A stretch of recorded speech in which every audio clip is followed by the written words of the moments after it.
this industry is the best industry known to man, and I'm proud to be the president and CEO now for 17 years here at the Arizona Restaurant Association, and I'm in my 7th year as an elected official with Maricopa County, which is, by the way, the fastest growing county in America for the 3rd consecutive year, Dave. Wow.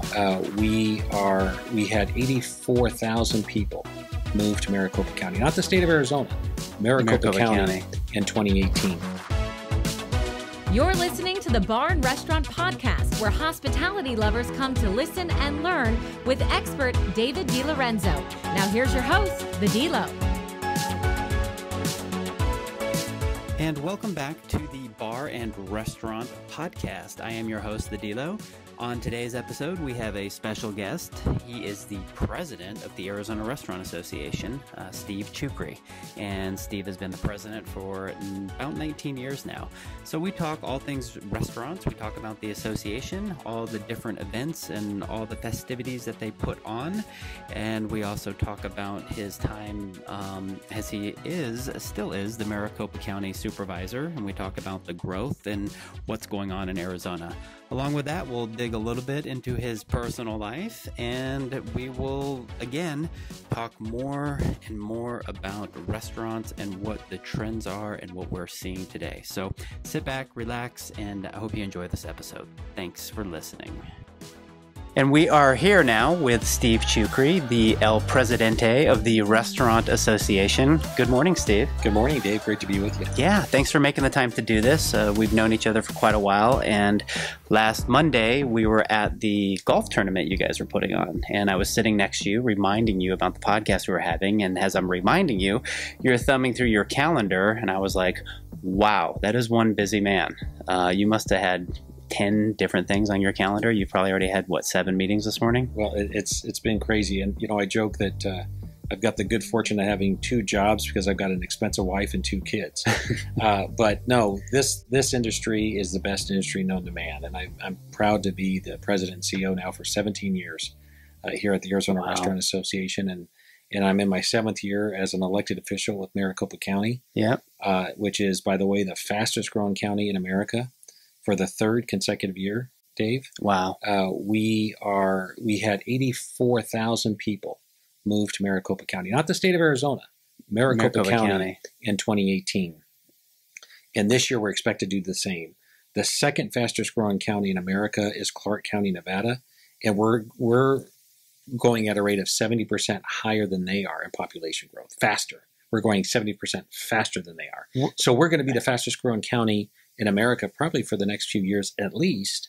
And what does that mean for restaurants? What does that mean for the $13 billion economy restaurants are to Arizona? It means a lot more business. Yeah. It does. And so what's the research? What's the analytical science behind it? Why does everybody want to move to Maricopa County? Is it the food? I think it's our good insurance providers like you. No, I think it's a lot of things. I think people are seeing regulation in California that they don't like. They're seeing winters that they don't care for back east in the Midwest. And we're an attractive state. We're a young state. Think about it. Arizona was born in 1912. And so we're relatively young. Our infrastructure is new. People, that's attractive to folks. They like that. And I think from a dining scene, restaurants, I was born and raised right here in Arizona, right here in Mesa, Arizona. And I joke growing up, we had 2 kinds of food. We had Mexican food, and then we had a different kind of Mexican food. Right. But today's culinary diversity in Arizona is like it's never been before, and that's only going to continue. Well, it's not just Mexican food anymore. No. It's everything. Clearly not. Yeah, this is literally the melting pot of people from all over New York, Chicago, LA, all that sort of stuff. So that's cool. Absolutely. So you had mentioned you were born and raised in Mesa. You have a pretty big family. Correct. A big family, yes. My grandfather on my mother's side was the first licensed auto dealer in the state of Arizona. He was born here a year before statehood on a visa with his parents. Wow. His parents were here on a visa. They gave birth to him, went back to Lebanon, and then he came back as a young boy on his own at 13 years old and couldn't read or write to the day he died. Oh, my goodness. And so he's a real success story. My father on my paternal side, my father, he immigrated here as a young boy too. His father was tragically killed in Beirut, Lebanon, and he moved over with his mom, who later died, and he raised his family. So it's a great story of how you can turn adversity into something positive. For sure. I just love Arizona. I love being here. A lot of entrepreneurship, I would assume, in your family as Absolutely. well. Tell the story, because I know the story about your grandfather, how he sold his first car. Yeah, it's a great story. So my grandfather came here with his father. They came through Mexico.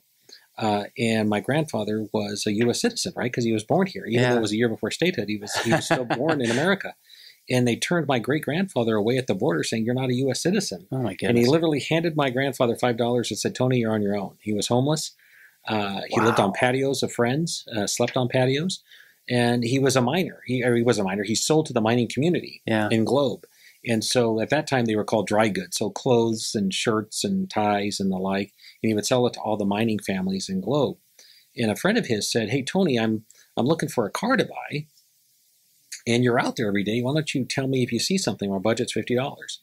So sure enough, my grandfather sees a car for sale, $50. And he goes and he gets the same shoe polish. He puts a 1 in front of the 5. And he says it's $50 down and $100 later. And he made a first $100 selling a car that was never his. That's such a great story. And it is. He was a true entrepreneur. And then he felt as though there needed to be parameters. So he said we should have licensing requirements, and he became the first licensed dealer. So his auto dealer license was literally 001. Oh, my goodness. And it was in the family for 82 years. And the day he died, he still couldn't read or write. He was just a man of great value in the sense of knowing his numbers, knowing people. Yeah, just a hard really worker. Successful. That's really cool. Yeah. So you became president of this association about 17 years ago, you said. Mm-hmm. And what got you into this? What was it that you were like, hey, this is a great idea. I want to... Well, growing up in the car business was a great education to me, and it's a very entrepreneurial business. It's changed dramatically in today's world of autonomous vehicles and the like. Still a great, awesome industry. I love the auto industry. And who doesn't like cars, right? But the restaurant industry, that's the industry that captured my heart. And I joke that, I was a busboy for 2 days and I quit because I knew I was going to be fired on the third. So I knew nothing about the restaurant industry. But what I did know is politics. And I had spent 6 years on Capitol Hill. And I was working here as a lobbyist for a year. And the association lobbyists came to me and said, "Hey, you got to interview for the CEO job." And I didn't think much of it. I interviewed on a Saturday morning at 7 and said, "They don't want me. They want someone else." But as luck and fate would have it, they selected me. And at that time, we were a very small association. And over the past few years, we've been very successful in growing this organization, but also growing as a industry. And like I said, we sold $13 billion worth of food in Arizona last year. That's amazing. That's an $800 million increase year over year. Yeah. We employ over 300,000 people. Nationally, we're going to sell food to the tune of $863 billion. Wow. In the United States of America this year. We are about to become $1 trillion industry. That is absolutely amazing when you think about it. Those numbers are just, I'm sure 17 years ago, the numbers were obviously a lot less. I think when I started here, we were maybe 2 billion, 1.5. Just unfathomable to think of where you're at now. Absolutely. And of course, it's all credited to you being the president, right? Of course, and that's what I tell my board every day, and they rightfully laugh at my face and say, you have no clue. But I think it's a testament to what really can happen in Arizona. Yeah. And what we're capable of. Not only as an industry, but as a community. It's such an amazing state and such a great place to grow and for new places to come in. And I remember having lunch with you a couple of times. I had the honor to have lunch with the Senator John McCain at the time, and he was involved. And just a lot of cool stuff that the association does that's a part of. And you talk about how you're a lobbyist and how you get in here. And we'll get into a little bit about what the association does, some of the aspects of what they do. But let's get back into your politics and your political role and all that. So you became the Maricopa County Supervisor back in 2012, correct? Correct. Yeah. And how has that been going? I mean, is that something that... it's great. And Maricopa County is a real special place. And the kind of growth we're seeing it surprises me, but it doesn't when you really stop to think about Maricopa County. And what I love about the job is I knew that you could bring a business mindset to government. Yeah. And I remember my grandfather, every day he would go to his dealership. He would go into the service department and he'd shake every mechanic's hand and thank them for being there. and then would walk into the showroom and people would say, you don't have to do that. He said, of course I've got to do that. They're our front line. Yeah. And when I look at Maricopa County as the fourth largest county in America, as the fastest growing county, as we now said, for 3 consecutive years, and the promise that we have, we now have brought in great ideas from the private sector. We can hire and fire at will now. We're taking a one-time jail and making it into office space for the county attorney. And I joked with the county attorney saying, look, every door opens and closes on its own. Everyone gets their own bathroom and sink. It's a great opportunity. It's a great deal. And so where in America are you taking a one-time jail and you're converting it to office space? No. And think about that from a business mindset. Now, it's going to take 15 or 18 years to get the true appreciation of that, financially speaking. So in other words, we're taking these county attorneys out of all the lease space we have in and around Maricopa County, and we're housing them in one place. So we're not paying rent anymore.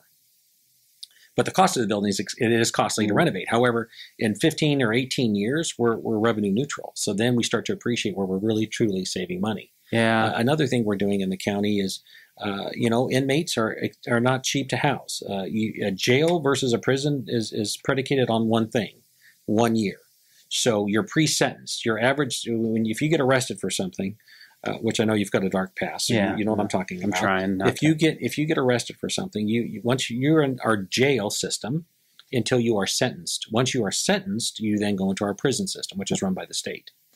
What we were finding is when you would go to get arraigned, it was very costly for the county. Yeah. Here's a newsflash: inmates lie; they don't tell the truth. So when you ask them if they took their diabetic medication, and they say yes, and then they have a seizure on the way to their arraignment, you now are diverted to go to the hospital, which is more expensive, which requires now 2 detention officers, not 1, and on and on and on. And on, yeah. So just to tell you how we've been able to bring a business mindset to the county, we now do that through teleconferencing. So we set just something very similar to what we're doing today in front of an inmate on one side and a judge is on the other, on the jail campus. They don't leave. And they do their arraignment via video conferencing, which saves Maricopa County taxpayers almost $4 million a year. You don't have the flight risk that they can try to escape and some of the other things. So just using those technologies, we have a large morgue. We take 130 bodies into our morgue a week. Wow. And now we're getting very, very, very sophisticated in how we are handling the hiring of medical technicians. And so how we can do the things that we are required to do by law. As a county supervisor, I get sued 2 to 3 times a week. Yeah. I was sued 600 times, I think, my first term in office. We're now countersuing people. We're trying to bring those numbers down because of the frivolous lawsuits.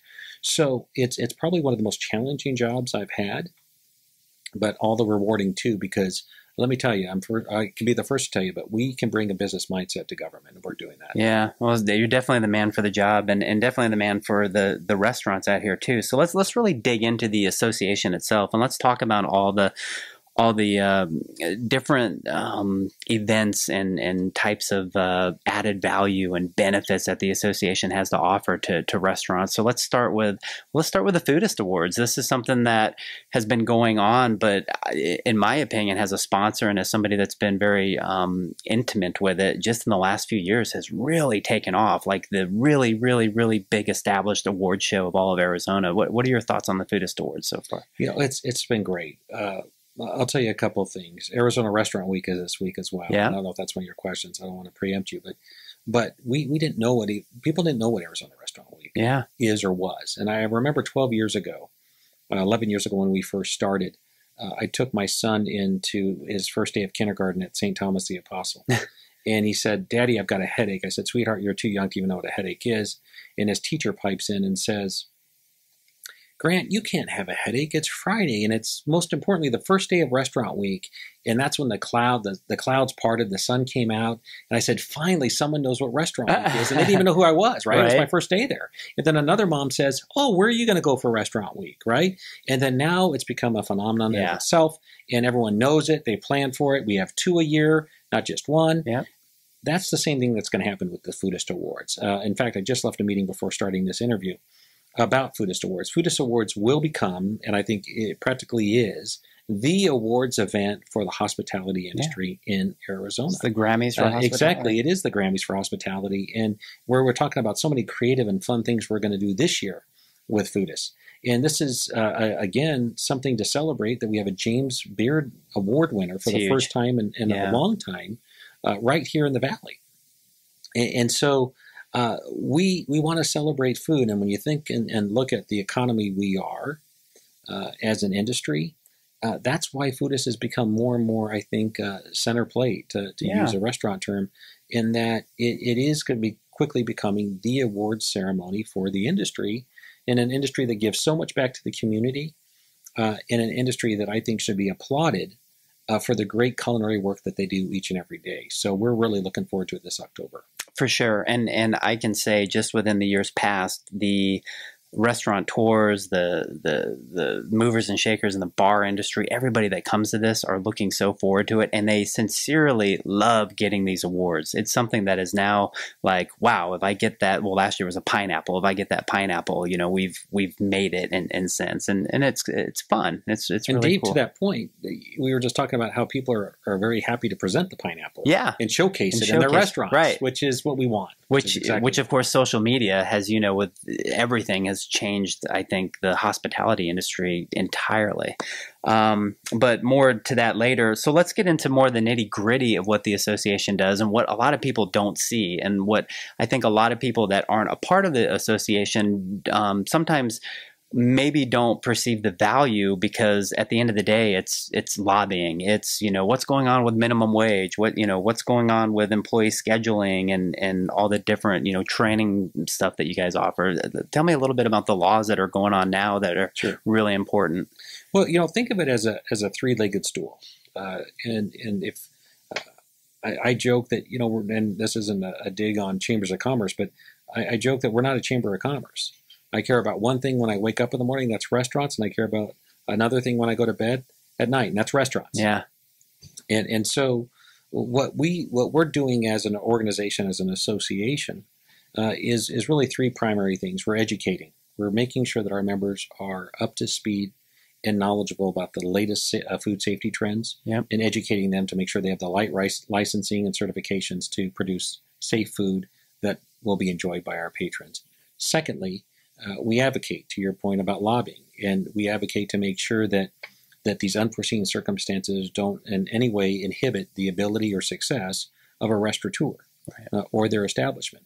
And then lastly, it's about collaboration, which is our great event that we do once a year called Live and Local, that benefits the Boys and Girls Club of Scottsdale, or Restaurant Week, as we mentioned. And so if you look at that three-legged stool, each one of those functions is so important to the success of a restaurant. For sure. And so what we're looking to do is, how can we drive business to our restaurants? How can we protect our restaurants? And how can we make sure we're educating them? Here's a great example. We just came out with our ARA concierge events, where we have a facility where, and we've already have 5 contracts signed to host nonprofits or anyone else that say, hey, we might want that different experience. Yeah. Right? Which is, restaurants are an extension of your living room or your dining room or your kitchen, however you want to community. Do it, right? Yeah, exactly. And so we now have a great, wonderful venue to where if someone comes to us and says, we want to host a lunch or a dinner for 200 people or 300 people or 400 people, but we simply don't want to go to a hotel or your standard place. We want something different. We bring them to this venue and we say, okay, what would you like? Would you like a fine dining experience? Would you like a Mexican-themed experience? Would you like a Chinese-themed experience? And just kind of go on down the line. Right. And then we pair them with one of our member restaurants. So let's use Capital Grill, a great steakhouse that everyone's familiar with. Yeah. We will have Capital Grill come in with restaurant food in this venue. Okay. And we're marrying the restaurant with the patron and driving business they would really never get. Yeah, they would really never get. And it's taken off. This is our first year. Like I said, we've already got 5 events booked, and we're serving as kind of that intermediary between both sides, and it's really gotten off. Just another added benefit of being another part added of the benefit of being a part of who we are. We had a restaurant that had a great ice cream product that had their own pasteurization as part of it, yet they were being regulated by 2 different forms of government. Yeah, which this goes under the advocacy umbrella. And we said, that's ridiculous. That's absolutely ridiculous. And we ran a bill through the legislature that the governor was so excited to sign, he called and said, I'm not signing this at my desk. We're going to go to restaurant. We're going to sign That's it. Great. And we got it signed into law. So now they're only regulated by one entity. So look, the savings are dramatic. And I think the partnership between our member restaurants and the association has never been stronger. But it's our job to keep that strength going and to ensure that we're able to provide them with the things they need to run their restaurants. Yeah, and it's such a minimal fee to be a part of something that's just right. the part of the big picture of Arizona in general, and to be associated with other restaurants that are doing the same thing with success and all that. And so well, and that's an important point, Dave, because we strive to be the best we can for our members. And I will argue that we are the least expensive association in the nation to join. You've seen them all. And so, our business model is $295 for a year. Right. And look, I understand restaurants can be tight on cash, but you can afford $295 a year for the things that we offer you. Oh, they can be tight on insurance, and exactly, that's something that they really need to have. Exactly. But you just got back from the NRA, is that correct? Correct. You were in Chicago, and anything new or exciting that you saw come out of there? It was really fascinating because this is my last year on the board of the National Restaurant Association. Okay. I've been on the board for 12 years, and so I've earned my keep. But they're the most fascinating and talented people you'll ever come to know. And you've got our chairman this year of the board is the president CEO of Wolfgang Puck. He also happens to be my fellow Lebanese brethren. Great guy. And so what were we talking about? We were talking about the technology needs of tomorrow for the restaurant industry. And that technology is going to be front and center of everything we're doing. We're talking about robots in the back of the house. Wow. Right? Back of the house is the kitchen. Front of the house is obviously where we serve our patrons. Yeah. But we're talking about robotic arms that are going to take a basket of French fries and dump them out, and then you're going to have salt sprinkled down on top of them. We're talking about kiosks that you're going to be ordering from. Technology is changing. Wow. It's changing this industry. And when you talk about the delivery companies and the entities, the DoorDashes and the Uber Eats and everything else, what is that doing to our business model? Because when you use Uber Eats and you're likely not ordering that beer, right, or that cocktail, right. So the face and functionality and operating side of the restaurant industry is changing dramatically. Yeah, changing faster than we can keep up. And so those are the types of things that we were talking about: is how will we be ready for that in the future? How can we ensure that? Look, one important thing about the restaurant industry is everyone's got to eat to survive. Right? That's true. You don't necessarily have to own a car. There's other forms of transportation. But what substitution is there for food? There isn't. There isn't. And is there research or is there any analytics that you've come across just in the past year of how many people just say in Arizona, like how many times a week they go out to eat? Our frequency? Yeah. I think that we saw with the recession that dipped down to about three times a week. The high side we see is 5 to 6. Yeah, which is great. Now that includes lunch and that includes everything. But you're on that high side, I would say. But yeah, I'm on the high side because there's a reason why I'm in this business. I can't cook, and neither can my wife. Right. And my kids love it too. So I think we always are going to have to eat, and it's going to be our job. Now I will tell you, we have a lot of restaurants in Arizona, and even though we have this overwhelming population growth, it's hard to compete, especially when you have the cost to run a business, especially a restaurant business, increasing by way of labor and other things. That's why you see what you see with the technology becoming more and more intertwined in our daily activities. And that's why you're going to see labor start to be culled back. And what I mean by that is next time you go into a restaurant, even a quick service restaurant, how many young teenagers are working in there? Right. And you're not seeing that anymore. No. How many busboys are you seeing in a restaurant? And you're not. Yeah, you're not. And so it's sad. Yeah, it is. It's sad because we're the industry of opportunity, Dave. Yeah. And we're the industry of first jobs. We are the industry of what it means to be a responsible young adult. No, for sure. Right? And you as an association, I know that you guys really advocate and promote, and you have charities. that are to help younger chefs and to help people get into the industry and be a part of that. Was it ProStart? Is that right? Yeah, right. Yeah, Exactly. I got the judge at one of those and see all these young right. kids that were, basically high school kids that are putting together their restaurant and then they had the cook and do it. And I think that's great because there's a lot of opportunity in this business, and as society changes, as all these big box places basically go away and then they carve them out and these landlords need more tenants in there, they're going to end up being either gyms or restaurants. Yeah. That's really what it's come down You're right. to. And they are becoming, and here's what's, they call them gross restaurants. The restaurants and grocery stores. Right. They actually came up with a term. I'm screwing it up right now. But they're coming up with their own term about these restaurants that are inside grocery stores. Yeah. Right? Or Fry's that has the wine bar. I was at a QT. I was at a gas station, and they had not signs in front of it right. as to how cheap gas was. They had signs in front of it as to what they were offering by way of food for $4. No kidding. For a sub sandwich. And if you don't think that's cutting into our market share, think again. Yeah, it is. Yeah, and those hot dogs on the revolving grill. Exactly, which I wouldn't recommend. So the reality is this. Just 5 years ago, for the first time in 100 years, restaurant sales outperformed grocery store sales. Wow. Think about what that means from a socioeconomic level, right?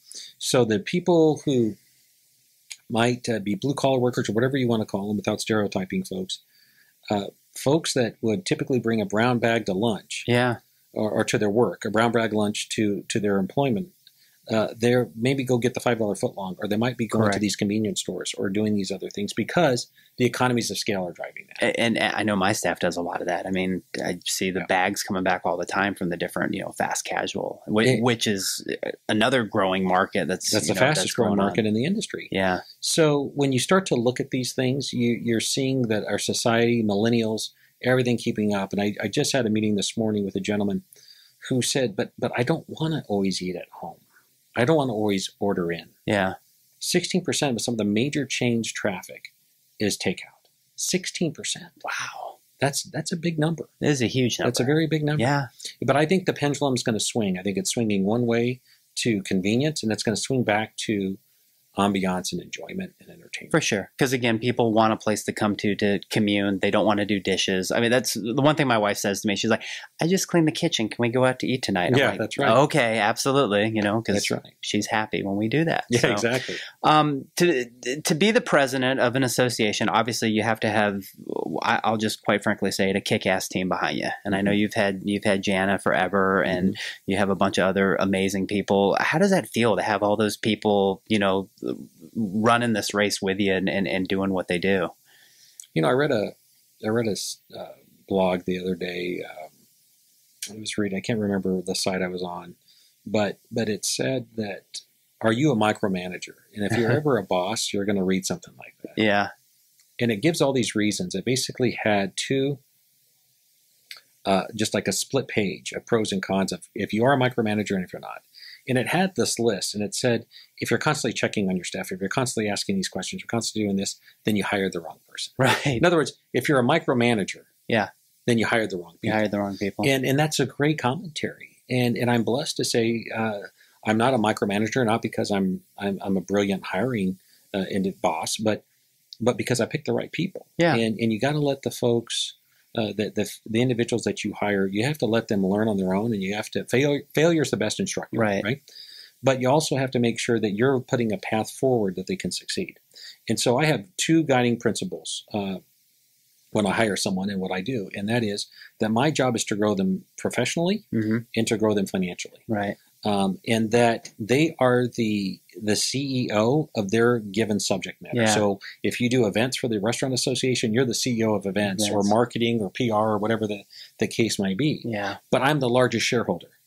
And so if I believe the stock price isn't where it should be, I love this. and I'm the largest shareholder, yeah, then you're going to hear from me, and I'm going to come in. I'm going to tell you you're not doing what you should be doing. That share price, and I will tell you that it's worked well for me. You know, we've got employees that have been here in 20 years, and 10 years, and 5 years, and so I'm blessed to have good people. And I will tell you that we, as an association, we as an industry, wouldn't succeed without them. No, I completely agree. And I've enjoyed being associated with you guys and being an affiliate to the ARA and being able to work with them for the last 11, 12 years. Yeah, absolutely. It's been a lot of fun. So couple things before we kind of exit the podcast, but anything you want to state about just the future of Arizona restaurant business besides the technology aspect that you learned at the NRA? Anything else that comes to mind that... I think that you're going to continue to see a dramatic evolution of food. Yeah. And it used to be the farm to table was right, yeah. And chefs and restaurants growing some of their own vegetables in front of their restaurant and everything. And I think that's great. I think that's good and fine. I believe that that you'll continue to see those trends reflect what the market wants. Yeah. And that you'll continue to see food that you would never imagine would be food that would be consumed in a restaurant to be food that's consumed in a restaurant. Right. So what does that amount to at the end of the day? I think that amounts to amazing creativity and diversity when it comes to menu. Yeah. So keep your eye out for that. Secondly, I think food trucks are going to continue to evolve. And there's this one very, very infantile entity that is coming into urban areas, and they call it food hall. And what they're doing is, think of a former, you spoke about it a little bit ago, a former grocery store, or maybe big box store, right? Former Best Buy, or whatever. And they're coming in and they're setting up mini restaurants, right? It is a diverse group of restaurants, and they might go into the first floor of a 20-story high-rise in Manhattan. Yeah. So they've got built-in customers, right? And that they are running the point-of-sale systems. Gotcha. They're doing all of this thing, and they are approving your menu.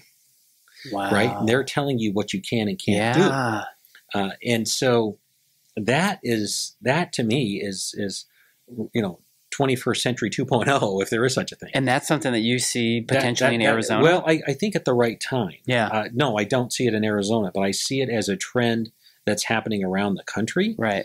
That, you can, I'm not going to name names, but I can tell you buildings today, right here in some of the most expensive zip codes, that don't have restaurants in their office buildings. Right. And the customer's demanding that. Yeah. So it's a matter of time before it gets to Arizona, but that is one fascinating trend that I recently read about and learned about. That's cool. That I think is going to be, think of a pop-up restaurant, but there's 20 of them in one building. All right there. Yeah. Right, something for everybody. Yep. It'd be a good night out. Yep, absolutely. All right. Couple of quick fire questions. What is your favorite vacation spot? Coronado. I knew you were going to say Coronado. I knew it. Go for a run or a long bike ride? Lately run. Okay. Really? Yes. Proud of you. Yeah. I'm boxing too, 3 times a week. You're boxing and running. We've been talking about that. I remember Dave when he was fat, by the way, but that's a separate podcast. Yeah, I was definitely a little bit chubbier than this. Yeah. Okay. How many hours of sleep do you get? On a good night, 7. Okay. That's good. It helps with your running. Average number of emails you get a day? I don't pay attention to email. I get probably a few hundred. Okay. Yeah. Suit or jeans? Unfortunately, more a suit. Yeah. Not by choice. Last question. Snoop Dogg or Van Halen? Van Halen, because my wife thinks he's cute. Okay. She thinks that he's cute. Before we leave, I know you don't have a crystal ball. You want to keep doing this for another 10 years? No, look, I love this industry. Yeah. This is a perfect marriage for me of an industry I absolutely love, and policy that I absolutely love from the political side. So I think for now, this is the great spot for me. It's a frenetic pace, unfortunately. Yeah. But I joke that I didn't realize how much time I used to waste. And so, they say give a busy man, if you need something done, give it to a busy man, but I enjoy it. And I've got a great board of directors here at the Restaurant Association that affords me the opportunity to do both. And I've got 800,000 constituents in my supervisorial district that I get the pleasure to wake up and and serve every day. So I'm a blessed man, and for now, this is it. That's great, and you're definitely the man for the job. So thank you. It's and amazing. Thanks for doing this. Yeah. Is there anything you want to tell the audience that's listening as far as the Restaurant Association, where to find you, or anything like that? There's several things. I would say pay attention to our Arizona Restaurant Weeks. Yep. That happen. I think the consuming public loves our Arizona Restaurant Weeks, and the best way to do that is just go to ArizonaRestaurantWeek.com.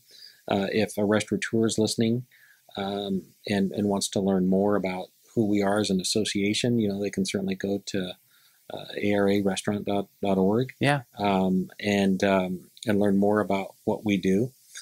But look, I think Arizona, I would just tell your listeners or viewers that next time you're in a restaurant, just do something different.